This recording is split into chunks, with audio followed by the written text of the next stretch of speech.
إن الحمد لله نحمده ونستعينه ونستغفره ونعوذ بالله من شرور أنفسنا ومن سيئات أعمالنا. من يهده الله فلا مضل له ومن يضلل فلا هادي له، وأشهد أن لا إله إلا الله وحده لا شريك له، وأشهد أن محمدا عبده ورسوله. يا أيها الذين آمنوا اتقوا الله حق تقاته ولا تموتن إلا وأنتم مسلمون. يا أيها الناس اتقوا ربكم الذي خلقكم من نفس واحدة وخلق منها زوجها وبث منهما رجالا كثيرا ونساء، واتقوا الله الذي تساءلون به والأرحام، إن الله كان عليكم رقيبا. يا أيها الذين آمنوا اتقوا الله وقولوا قولا سديدا يصلح لكم أعمالكم ويغفر لكم ذنوبكم، ومن يطع الله ورسوله فقد فاز فوزا عظيما. أما بعد، فإن خير الحديث كتاب الله، وخير الهدي هدي محمد صلى الله عليه وسلم، وشر الأمور محدثاتها، وكل محدثة بدعة، وكل بدعة ضلالة، وكل ضلالة في النار. بسم الله الرحمن الرحيم. قاف والقرآن المجيد، بل عجبوا أن جاءهم منذر منهم فقال الكافرون هذا شيء عجيب. أإذا متنا وكنا ترابا ذلك رجع بعيد. قد علمنا ما تنقص الأرض منهم وعندنا كتاب حفيظ. بل كذبوا بالحق لما جاءهم فهم في أمر مريج. أفلم ينظروا إلى السماء فوقهم كيف بنيناها وزيناها وما لها من فروج. والأرض مددناها وألقينا فيها رواسي وأنبتنا فيها من كل زوج بهيج، تبصرة وذكرى لكل عبد منيب. ونزلنا من السماء ماء مباركا فأنبتنا به جنات وحب الحصيد، والنخل باسقات لها طلع نضيد، رزقا للعباد وأحيينا به بلدة ميتا كذلك الخروج. كذبت قبلهم قوم نوح وأصحاب الرس وثمود وعاد وفرعون وإخوان لوط وأصحاب الأيكة وقوم تبع كل كذب الرسل فحق وعيد. أفعينا بالخلق الأول بل هم في لبس من خلق جديد. ولقد خلقنا الإنسان ونعلم ما توسوس به نفسه ونحن أقرب إليه من حبل الوريد. إذ يتلقى المتلقيان عن اليمين وعن الشمال قعيد. ما يلفظ من قول إلا لديه رقيب عتيد. وجاءت سكرة الموت بالحق ذلك ما كنت منه تحيد. ونفخ في الصور ذلك يوم الوعيد. وجاءت كل نفس معها سائق وشهيد. لقد كنت في غفلة من هذا فكشفنا عنك غطاءك فبصرك اليوم حديد. وقال قرينه هذا ما لدي عتيد. ألقيا في جهنم كل كفار عنيد مناع للخير معتد مريب. الذي جعل مع الله إلها آخر فألقياه في العذاب الشديد. قال قرينه ربنا ما أطغيته ولكن كان في ضلال بعيد.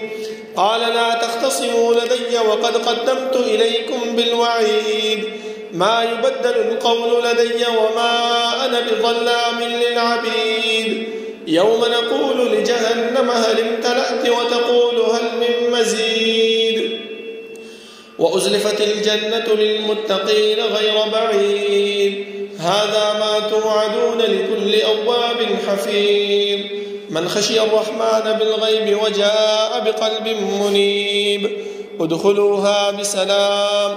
ذلك يوم الخلود لهم ما يشاءون فيها ولدينا مزيد وكم أهلكنا قبلهم من قرن هم أشد منهم بطشا فنقبوا في البلاد هل من محيص إن في ذلك لذكرى لمن كان له قلب أو ألقى السمع وهو شهيد ولقد خلقنا السماوات والأرض وما بينهما في 6 أيام وما مسنا من لغوب فاصبر على ما يقولون وسبح بحمد ربك قبل طلوع الشمس وقبل الغروب ومن الليل فسبحه وأدبار السجود واستمع يوم ينادي المناد من مكان قريب يوم يسمعون الصيحة بالحق ذلك يوم الخروج إنا نحن نحيي ونميت وإلينا المصير يوم تشقق الأرض عنهم سراعا ذلك حشر علينا يسير نحن أعلم بما يقولون وما أنت عليهم بجبار فذكر بالقرآن من يخاف وعيد اللهم صل على محمد وعلى آل محمد كما صليت على إبراهيم وعلى آل إبراهيم إنك حميد مجيد اللهم بارك على محمد وعلى آل محمد كما باركت على إبراهيم وعلى آل إبراهيم إنك حميد مجيد بسم الله الرحمن الرحيم وكان حقا علينا نصر المؤمنين وقال في مقام آخر ولا تهنوا ولا تحزنوا وأنتم الأعلون إن كنتم مؤمنين ده الله رب العالمين حمد و ثناء او جناب محمد رسول الله صلى الله عليه وسلم باندې درود او سلام نبات زما معزز و محترم ده الله رب العالمین مونږ په دې دنیا کې پیدا کړیو نو زمونږ د پیدایش مقصد هغه مهمل او بیکار نه بلکې الله رب العالمین مونږ دې دنیا ته را لګلیو نو خپل مقصد راته بیان کړی دی چې انسان ته چې دې دنیا ته راغلی نو مقصد دې دا دی چې زما عبادت وکړې زما بندگی بکې زما په لار باندې بزې وما خلقت الجن والانس الا ليعبدون او ورسره زما محترم عبادت سره سره دا عبادت به چا په طریقه باندې بکو څومره بکو څنګه بکو د دې لپاره الله رب العالمین مونږ ته یو قائد او یو رهنما راولېږلو چې آدم علیه السلام کله د جنت نه دنیا ته راولېږلو نو اولنې خبره ورته دا وکړه چې قل نهبطوا منها جميعا فإما يأتينكم مني هدى فمن تبع هدايا يا آدم عليه السلام دنیا ته روانه خو دنیا کې یو خبره یاد وساته چې زما د طرف نه یو قائد یو رهنما یو لار خودون کې راځي ته به د هغه خبره مني چې د هغه خبره دی ومنله نو کامیاب او فلاح به ومومي او که چېرته د هغه خبره دی ونه منله نو کامیابی ستا مقدر نه ده د وجه نه زما محترم تاسو ګورئ چې کله رسول الله صلی الله علیه وسلم الله رب العالمین دنیا ته را مبعوث کړو او رسول الله صلی الله علیه وسلم د ابتدایي دعوت شروع کو نو هغه پیغمبر چې په دې مکه کې سولېخ کاله تیر کړیو هغه د دې مکی والاو دشمن شو هغه پیغمبر چې په کوم وخت کې د خلکو به ورته صادق او امین ویلا هغه اوس کذاب او مجنون باندې یادېږي هغه پیغمبر چې د هغه په مشورو کې به د هغه په فیصلو کې به هغه ناستو اوس هغه چې دینو غیر فیصلو والا شمارل کېږي دا د څه د وجې نه دا د دې د وجې نه زما محترمو چې د الله رب العالمین توحید او د الله رب العالمین بندگی چې کم انسان هم کوي کم سړی هم کوي کم بنده د الله رب العالمین کوي هغه ته به قسمه قسم تکالیف مصیبتونه بد نمونه هغه به واغستل کېږي ځکه زما محترمو تاسو د صحابه کرامو حالات وګورئ د دې واقعات وګورئ دې چې کله د رسول الله صلی الله علیه وسلم په دعوت باندې لبیک ویلو او د هغې دعوت قبول کړو نو د مکی هغه سرداران هغه مشران هغه څه وکړل هغه د دې صحابه کرامو دشمنان جوړ شو د دې صحابه کرامو سره بد رد ویل شروع کړل تر دې پورې چې په چا باندې به چې وس رسیدو هغه خو داسې معذب کړي دي داسې سزاګانې ورکړي دي چې د هغې بیانول زما محترمو د انسان په خوله باندې نه راځي، خو چې چا باندې وس نه رسېدو هغو له تعذیب ورکړی دی. هغه تعذیب څنګه و؟ هغه تعذیب داسې و چې هغه خلک به یې ته به یې وویلې چې دې سره لین دین پرېږدوه، اخیستل خرڅول پرېږدوه، د دې سره چې کوم تعلقات دي هغه تعلقات پرېږدوئ. تاسو وګورئ زما محترمو، په دې وجه باندې دغه تکالیف دغه مصیبتونه دې صحابه کرامو برداشت کړي، ځکه خو الله رب العالمین دیو ته جنت کې دنیا کې د جنت زیری ورکړی دی. ځکه خو الله رب العالمین دې صحابه مبارک فرمایي چې فإن آمنوا بمثل ما آمنتم به فقد اهتدوا. اے امت د محمد صلی الله علیه وسلم، که چېرته کامیابي غواړئ، په سمه لار تګ غواړئ،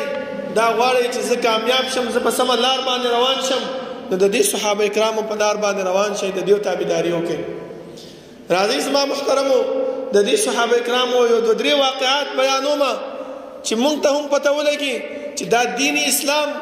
موږ ته په څنګه را رسېدلی دی. ځکه نن سبا موږ چې دی نو دغه خبرې دغه واقعات اورو، خو زموږ په زړونو کې بیخي هېڅ پروا نه راځي، هېڅ زموږ زړه باندې چې کوم دی کوم درد نه راځي، زموږ زړه ته چې کوم دی نو کوم دغه نه رسېږي چې یاره دا دین ما ته ډېر په تکالیف او ډېر په مصیبت باندې را رسېدلی دی چې زه هم دې دین ته خپله ملا مضبوطه کړم او ښه مضبوطۍ سره دا دین په خپله زندګۍ کې راولم. ځکه زما محترمو تاسو وګورئ بلال ابن رباح رضی الله عنه چې د حبشو یو غلامو، تاریخ والا د هغې د پلار نوم ذکر کوي او د نیکه نوم یې نه دی ذکر کړی، ولې پته نه لګي چې څوک یو. هغه چې کله د حبشو نه راغی او د مکې سردار د هغې غلام شو، هغه واغستو، نو هغه سره به هغه 24 غنټې وو چې کله به هغه تلو نو د هغې ته به یې سوری نیولی و، د هغې خیال به یې ساتلو. خو مکه کې به زما محترمو داسې حالاتو چې کله به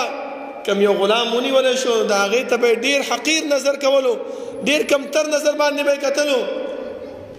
خو چې کله دغه بلال رضی الله عنه ایمان راوړي او دا امیه په هغې باندې خبرېږي چې یاره زما غلام بلال هغه ایمان راوړی دی، نو ټولو کې اول یې ورته وویلې چې دا ایمان تېر شه د دې نه. هغه ورته چې دا خو هېڅکله نشي کېدلی چې زه د دې نه تېر شم. بیا زما محترمو هغه ورته څه کوي تاسو وګورئ، ځکه یو غلام یې کمزوری سړی په لاس کې څه اختیارات موجود نه وي، هغه د مکې دا ګرمي او دا مکې دا تپش، کوم خلکو چې عمره او حج ته تللي وي هغو ته پته ده چې مکه کې څه قسم ګرمي وي، د هغې هغه خاوره د هغې هغه ځمکه څنګه تپش کوي، په هغه ځمکه باندې به هغه سمدول او د هغې په سینه باندې به غټ غټ کاڼي کېښوستل او دا به ورته وویلې چې په محمد صلی الله علیه وسلم باندې کفر وکړه او یا په لات او عزا باندې ایمان راوړه، د هغې ښه بیان کا. همدغه بلال رضی الله عنه دا دین اسلام زما محترمو دا داسې یو شی دی د انسان په زړه کې چې کله ننوځي، د انسان زړه چې کله هغه تسلیم کړي نو بیا هغه هر قسم تکالیف مصیبت برداشت کوي. خو نن سبا مونږ چې یو زما محترمو الله رب العالمین دې راته معافي وکړي، که د الله رب العالمین په فضل او په رحمت سره مونږ د دې عذاب او د جهنم نه بچ نشو، زمونږ اعمال داسې نه دي زما محترمو چې مونږ په هغې باندې خپل ځان کامیاب کړو. ځکه هر قسم ته غیبت، هر قسم ته بهتان، هر قسم ته حسد دا مونږ کې موجود دی،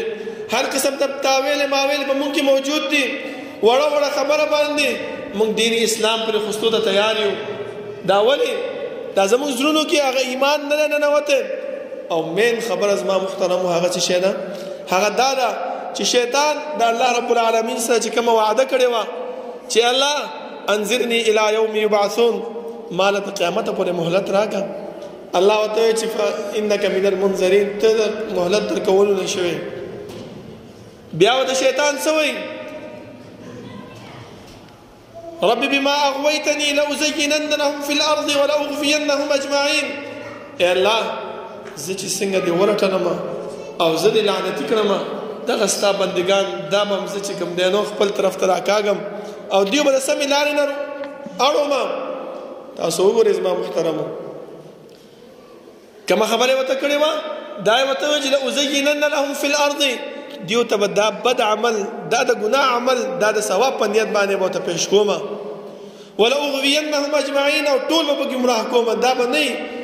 که چېرته مونږ اوس چاته ووایو چې دا عمل داسې دی، داسې مه کوه، داسې دی، هغه وایي ده ته وګوره زمونږ مشران په دې باندې را روان دي، مفتی صاحب او عالم صاحب او مشر صاحب ما ته داسې خبره وکړله، دا کشر ماشوم دی دا راغی ما ته بل رنګې خبرې کوي. نه زما محترمو، نن سبا خو علما هم داسې دي چې د خپل ځان د شهرت دپاره، د خپل ځان د مشهورولو دپاره هغه د شیطان په هغه وسوسه باندې، د هغه شیطان په هغه وعده باندې عمل شروع کړی، په هغې باندې روان دي او خلک څه کوي؟ ګمراه کوي. زما محترمو، دغه بلال رضی الله عنه دغه تکالیف برداشت کړل تر دې پورې چې تاریخ په اوراقو کې راځي چې دې امیه به د بلال رضی الله عنه په مرۍ کې به پړی واچولو او 2 کسانو له ماشومانو نه به یې ورکړل چې راکاږي په دې غرونو د مکه کې، تر دې پورې چې تاریخ په اوراقو کې راځي چې هغه پړی د هغه رسۍ هغه نښه د ده په مرۍ باندې به ښکارېدله، دومره کلک به یې راکاږلو. خو دغه ساعت خلک هغه به چې دی نو د رسول الله صلی الله علیه وسلم د دعوت نه رستو کېدل. تر دې پورې زما محترمو سړي خلاصه کې چې زنانه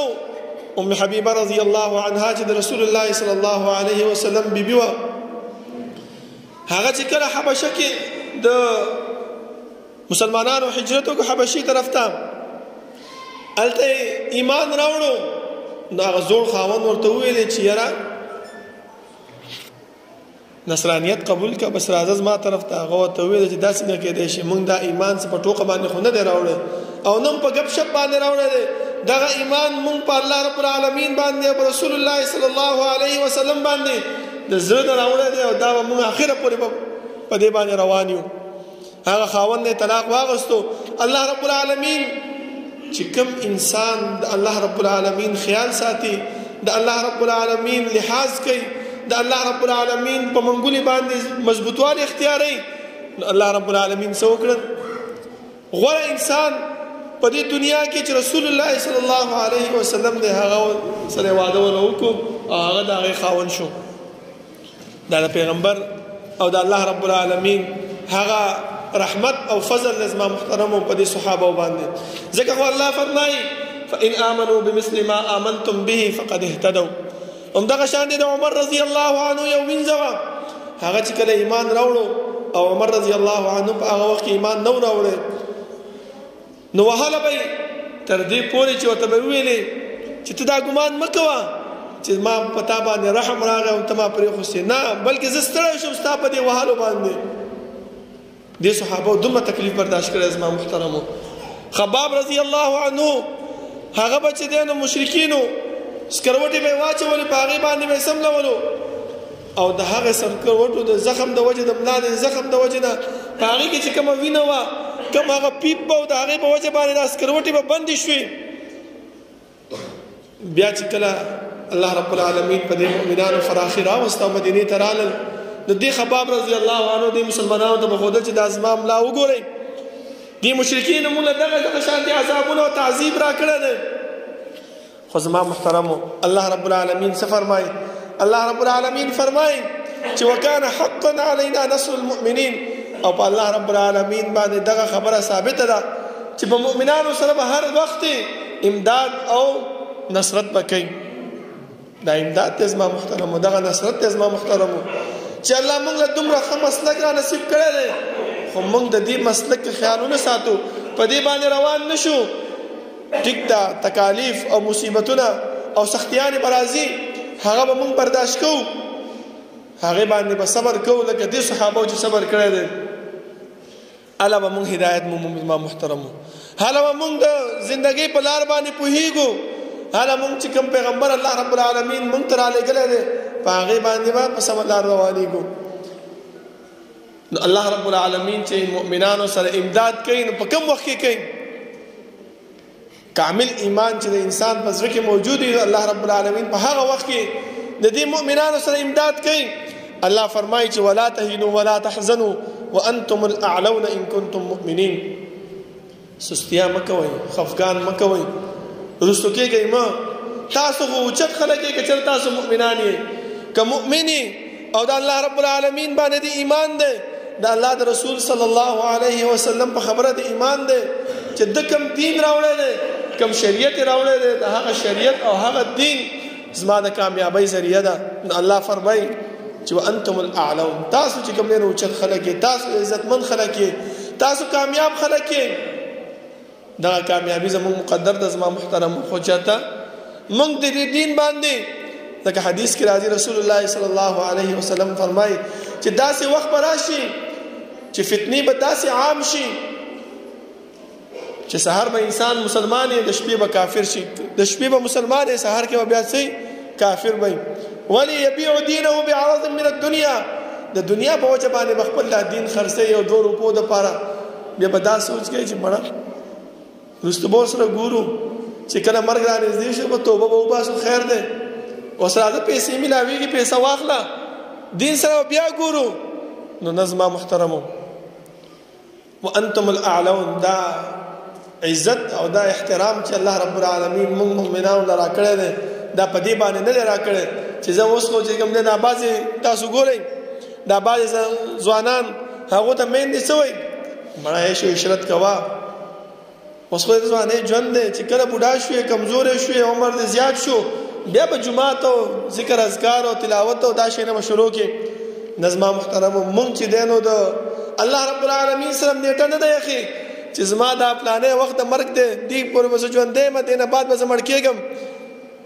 دا راتګ دنیا ته زما محترمو دا په نمبر باندې دی، او د دنیا نه تګ دا بې نمبره دی. انسان چې دنیا ته راځي هغه ته اندازه کېږي، معلومات ورته کېږي مور و پلار ته چې زما زوی کېدونکی دی. خو چې کله وفات کېږي یو سکند مخکې ماته پته نه لګي چې یاره دا به ژوندی پاتې کېږي او که دا به مړ کېږي. دې د وجې د زما محترمو که چېرته مونږ کامیابي غواړو او د الله رب العالمین نصرت او د الله رب العالمین مدد خپل زندګۍ کې غواړو چې زمونږ زندګي هغه کامیاب شي، هغه چې دی نو د مصیبتونو نه، د تکالیفو نه، د غمونو نه بچ شي، نو مونږ دې څه وکړو؟ ان کنتم مؤمنین، کامل ایمان او کامل توحید هغه د خپل زندګۍ کې راولو زما محترمو. بل ځکه الله رب العالمین فرمایي چې ان الله ما يدافع عن الذين آمنوا. انسان چې توحید خپلوي، انسان چې د دعوت کار خپلوي، انسان چې د خلق د الله رب العالمین دین، د الله رب العالمین شریعت ته چې رابلي، نو دې انسان ته لازما تکلیف ملاویږي، دې انسان ته لازما مشکلات ملاویږي. لکه تاسو ګورئ د اهل بدعو د طرف نه دې مؤمنانو څو تکالیف مشکلات ملاو شوي دي. خو الله څه فرمایي چې ستا نیت صفا وي، ستا په زړه کې اخلاص موجود وي، نو ان الله يدافع عن الذين آمنوا، الله رب العالمین به د ایمان والا مدافعت کوي، تا به بچ کوي. ځکه پیغمبر ته الله رب العالمین فرمایلی چې یا ایها الرسول بلغ ما انزل الیک من ربک وان لم تفعل فما بلغت رسالته. دعوت شروع کړه پیغمبره، که چېرته تا دعوت ونه کړو تا داسې شو چې کوم ډیوټي چې الله رب العالمین تا ته سپارلې وه د هغه ډیوټۍ نه ته چې کوم دی نو منحرف شوې، دا زړه کې مه راوله چې یاره که زه دا دعوت وکړم دا خلک به دا څه وایي، څنګه چل به کېږي، څه به کېږي. الله فرمایي چې والله یعصمک من الناس، الله به تا د خلکو نه بچ کوي. خو ته د الله رب العالمین طرف ته راشه، الله دین د الله توحید په خپله زندګۍ کې راوله، یو خو به کامیابي میلاوه شي، د مشکلاتو، د خلکو د وسوسو نه، د خلکو د خبرو نه هغې پسې مه ورځه. الله رب العالمین به تا د هغې نه بچ کوي. یدافع عن الذین آمنوا. بیا زما محترمو تاسو وګورئ الله رب العالمین په قرآن کریم کې یو ورکوټه صورت را نازل کړی دی او په هغې کې موږ ته هم دغه خبره کړې ده چې مؤمنه ان الانسان لفی خسر، یقینا انسان په تاوان کې دی. خو تاوان نه څوک بچ کېږي؟ هغه کسان نه تاوان نه بچ کېږي الا الذین آمنوا. کامل ایمان، کامل توحید چې در سره وي. لکه دې صحابو ته وګورئ، ایمان چې راوړو، عمار ابن یاسر رضی الله عنه ته سخت تکالیف ورکړی شو، تر دې پورې چې هغه برداشت نه کړی شو او دین ته پیغمبر صلی الله علیه وسلم پسې بدر دی ویلي خو بیا هم غزرې مطمئن نو سم د پیغمبر لراغه وی جوړلې چې دا الله رسوله ما خو تاسو خبرې وکړې تاسو پسې دا مې ویلي الله رب العالمین سم دستي آیات را نازل کو چې وقلبه مطمئن بالایمان من كفر بالله من بعد ایمانه الا من اكره وقلبه مطمئن بالایمان خیر ده تابانه تکلیف مصیبت راځي خو زړه به مطمئن په دې خبره باندې چې دا دین دا اسلام دا د الله رب العالمین د طرف نه حق ده نو الله به تاسو کامیابی ملاويږي خدا نه ما خو تاسو مخکې ویل چې نن سبا فتنې دومره ډېرې شوې دي چې انسان د 1-2 روپو لپاره خپل دین هم خرڅوي ځکه زما محترمو دې طرف ته توجه پکار ده دې طرف ته خیال پکار ده چې دا ایمان کامل دا زموږ ژوندۍ کې راشي دویم چې تاوان او خسران نه بچ کیږو ځکه زموږ ماحول زما محترمو دا ده چې کله یو انسان کم کاروبار کوي یو انسان چې کم کار کوي اول نه هغه د پر دا سوچ کوي چې یاره زبا پدې کې ګټه څنګه حاصل کم پدې کې به کامیابی څنګه حاصل کم دا کار چې کوم کامیابی به راته ملاويږي دا کار چې کوم نه ناکامۍ نه بچم دا به دسي حکم دا به دسي حکم دا ټول کارونه ته توجه کوي زما محترمو او الله رب العالمین په موږ باندې دومره مهربان او کریم دی چې هغه موږ ته دا وویل چې سوچونو کول ته ضرورت نشته دی بدغه سلور خبرې دي دا سلور اصول دي دا خپل ژوندۍ کې چراولي اتبع تاوان او د خسران نه بچ هر وخت به کامیابی الا الذين امنوا وعملوا الصالحات کم پیغمبر چې ما را لګل دي فاما ياتينكم مني هدى فمن تبع هدايا فلا خوف عليهم ولا هم يحزنون دغه هدایت چې ما طرف نه کم درغله دي د دې په لار باندې روان شه په دې باندې عمل وکړه نو ته بس شي کامیاب بشي دریم زما محترم الله څه فرمایي چې وتواصوا بالحق حق طرف ته مداخله را بلی ته چې وګوري په هر روزي کم منکر وګوري کم د غلط فعل وګوري رسول الله صلی الله علیه وسلم چې کم دین کم شریعت راوړی دا غي خلاف کم کار وګوري په هغه باندې چپ پاتې نشي کچرته وسلی وګوره بیا هم پیغمبر موږ ته څه ویلي زموږ دومره خیال الله او د الله رسول صلی الله علیه وسلم کړه چې پیغمبر راته ویل چې من رأى منکم منکرا فليغيره بيده پلاس منکا فإن لم يستطع فبلسانه فجبوته فإن لم يستطع فبقلبه وذلك أضعف الإيمان د زړه نه څنګه منی کوي زړه نه هغه سړي سره د خوې بد کا چې د پرون دا غلط کار کړو د وجه نه د سره سلام به سره کوم ډېر تعلق باندې ساتم ولې د پیغمبر خلاف کار کړو دغه وذلك اضعف الايمان د زما محترمو الله رب العالمین د دعا ده چې الله رب العالمین د عمل کولو توفیق راکړي او الله رب العالمین زموږ په ژوندۍ کې د صحابه کرامو چې کوم عملو دا هغه چې په کوم ژوندۍ باندې روانو هغه چې کوم تکالیف برداشت کړیو دا هغه تکالیف او د برداشت کولو توفیق موږ له هم راکړي او په هغه په ژوندۍ باندې موږ روان کړي اقول قولي هذا واستغفر الله لي ولكم ولسائر المسلمين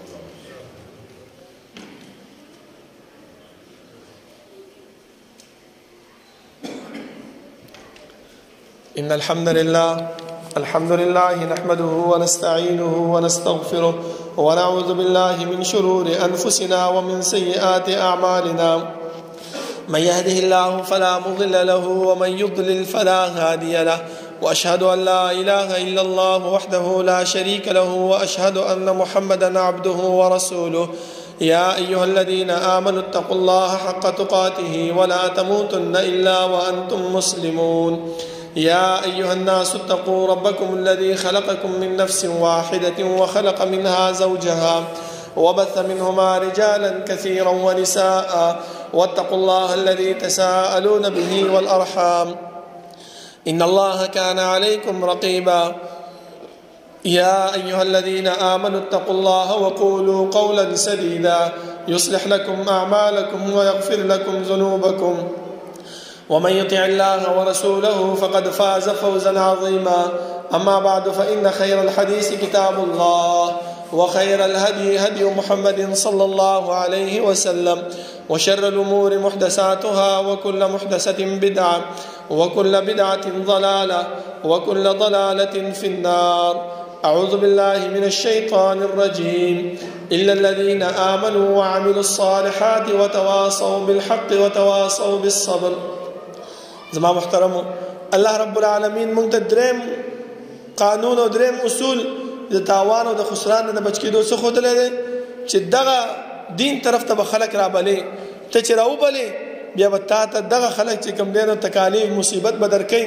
په هغې باندې به صبر کوي. او دا صبر انسان کې کله پیدا کېږي زما محترمو؟ دا صبر انسان کې هغه وخت پیدا کېږي چې د انسان په زړه کې اخلاص موجود وي، د انسان په زړه کې للهیت موجود وي، د انسان په زړه کې دغه خبره موجود وي چې خیر دی، دا لږ تکلیف دی، لږ مصیبت دی، الله رب العالمین به ماله د دې نه ښه بدله راکړي، ښه اجر به الله رب العالمین ماله د دې نه راکړي. او که چېرته زمونږ په زړه کې اخلاص نه و، خلکو د ځان ښودلو، نو بیا زما محترمو نه کامیابي زمونږ مقدر ګرځېږي او نه چې دی نو الله رب العالمین چې کوم جنت موږ دپاره تیار کړی د هغې مستحق ګرځېږو. الله رب العالمین نه دعا ده چې الله رب العالمین د عمل کولو توفیق راکړي او الله رب العالمین موږ نه هغه کارونه واخلي چې هغه زموږ د کامیابۍ او زموږ د فلاح ذریعه ګرځېږي او کوم جنت چې الله رب العالمین موږ له تیار کړی دی موږ د هغې مستحق وګرځېږو. ربنا لا تزغ قلوبنا بعد إذ هديتنا وهب لنا من لدنك رحمة إنك أنت الوهاب. ربنا اغفر لنا ولإخواننا الذين سبقونا بالإيمان ولا تجعل في قلوبنا غلا للذين آمنوا ربنا إنك رؤوف رحيم. ربنا لا تؤاخذنا إن نسينا واخطأنا ربنا ولا تحمل علينا إصرا كما حملته على الذين من قبلنا